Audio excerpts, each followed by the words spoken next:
Vous savez que la société civile, c'est une structure qui vit au sein de la population et c'est la population elle-même.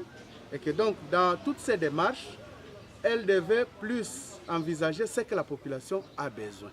Et c'est dans ce contexte-là que la société civile s'inscrit dans cette logique pour dire cette population qui est tous les jours tuée, qui est tous les jours sous le coup des pillages, des kidnappings en ville de Goma, doit aussi vivre la paix parce que la paix c'est un droit. C'est la raison pour laquelle elle s'est organisée en tant que société civile avec toutes ses composantes pour dire le lundi 11 mars 2019, toute la population de Goma va se mobiliser comme un seul homme pour aller demander la paix et la sécurité dans cette ville capitale de la province Nord Kivu. Tout ce que nous sommes en train de demander, c'est la paix. Et nous la demandons pourquoi? Parce que nous ne la sentons pas. Même s'il y a certaines autorités qui fournissent les efforts, mais il y a d'autres secteurs qui contribuent pour que cette insécurité se pérennise en ville de Goma. Et c'est la raison pour laquelle nous disons, nous ne serons jamais la proie de ceux-là qui recherchent l'argent au détriment de la paix sociale ou au détriment de la sécurité collective. Et par ricochet, nous prenons l'initiative d'aller demander cette paix à ceux-là qui ont la charge de nous la donner. Et c'est la raison pour laquelle nous irons demain, le lundi, en passant par le bureau du maire de la ville, nous irons au gouvernorat de province pour aller demander la paix et la sécurité en ville de Goma. Nous n'avons pas besoin de mots, nous n'avons pas besoin de toute autre parole vaine pour dire qu'on nous a répondu. Nous avons besoin de la paix. Est-ce que les balles n'ont pas crépité cette nuit en ville de Goma? En dépit de tout ce qu'il est en train de dire. Nous attendons les actions et non les paroles. Nous n'attendons pas de papiers. Nous attendons la paix et la sécurité en ville de Goma. Si il croit qu'il en a rétabli, donc nous, à notre niveau, à notre évaluation, il n'en a pas rétabli. Et par ricochet, il doit encore faire davantage. Si pas comme ça, il saura les messages de la population le lundi au niveau du gouvernement provincial, là où on lui communiquera tout ce que la population de la ville de Goma a demandé au président de la République. Oui, nous vous disons que, ou alors je venais de le dire tantôt que sur les micros de votre collègue, que l'IDPS s'est bâti pour la démocratie. Pour la démocratie, c'est-à-dire quoi? La liberté d'expression, par des manifestations pacifiques, par des déclarations, des critiques positives comme négatives. Ça, l'IDPS s'est bâti pour ça. Mais cependant, je veux demander qu'on soit tellement vigilant.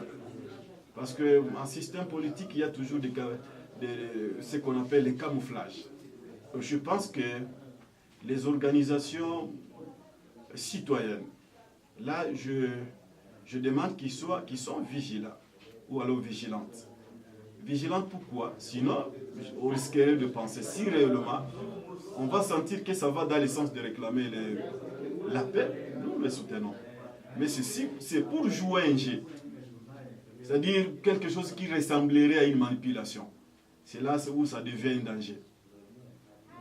Les organisations citoyennes ne vont pas seulement se limiter à des manifestations entre guillemets pacifiques, mais ils devraient aider la force publique ou la force de sécurité à pouvoir dénoncer ça et là les actes qui augureraient peut-être le banditisme et autres. Mais sinon, les éléments que nous sommes en train de vouloir confirmer ça et là, je crois, ou alors je suis tenté de penser que ces organisations risqueraient de jouer un jeu d'une force obscure qui est en train de bousculer, ou alors qui est en train de vouloir machiner ces jeux-là, ou d'une voilà, qui trouve un discours. Parce que quand vous voulez créer un désordre, pour les gens qui pensent qu'ils pouvaient encore revenir au pouvoir par la violence, ils s'imaginent que non, il faut avoir un discours que le peuple pouvait consommer, il faut avoir un discours que la communauté internationale pouvait consommer. Et ça passe par quoi? Par la violation des droits de l'homme. Alors je doute, ou alors j'appelle ces organisations-là à ne pas jouer les jeux des gens qui veulent encore déstabiliser la République démocratique du Congo. Si c'est réellement pour la paix, nous les soutenons. Mais c'est pour jouer l'avant-plan d'un système ou alors d'une puissance extérieure qui cherche peut-être encore à insécuriser le pays. C'est là où nous critiquons. C'est là où je dis que le peuple doit être vigilant allaient emboîter n'importe quelle manifestation, allaient emboîter les pas.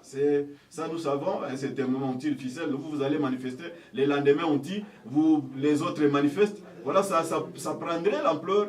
Et pourtant, à un certain moment, si tout le monde se mettait déjà à suivre la situation sécuritaire, à dénoncer les mouvements suspects, je crois que ça pouvait déjà trouver des solutions. Mais si c'est seulement la rue qui va chercher, disons, ce sont des manifestations de la rue qu'on pourra toujours mettre au premier plan, voilà qu'à un certain moment, nous, on risquera de penser qu'il y a un jeu qui s'est fait.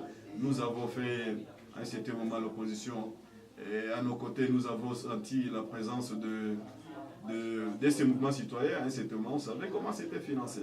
Alors là, j'appelle encore à la vigilance de la population, et même des jeunes gens, de ces organisations qu'on va utiliser pour des faits qui ne sont pas jusque-là peut-être clairs.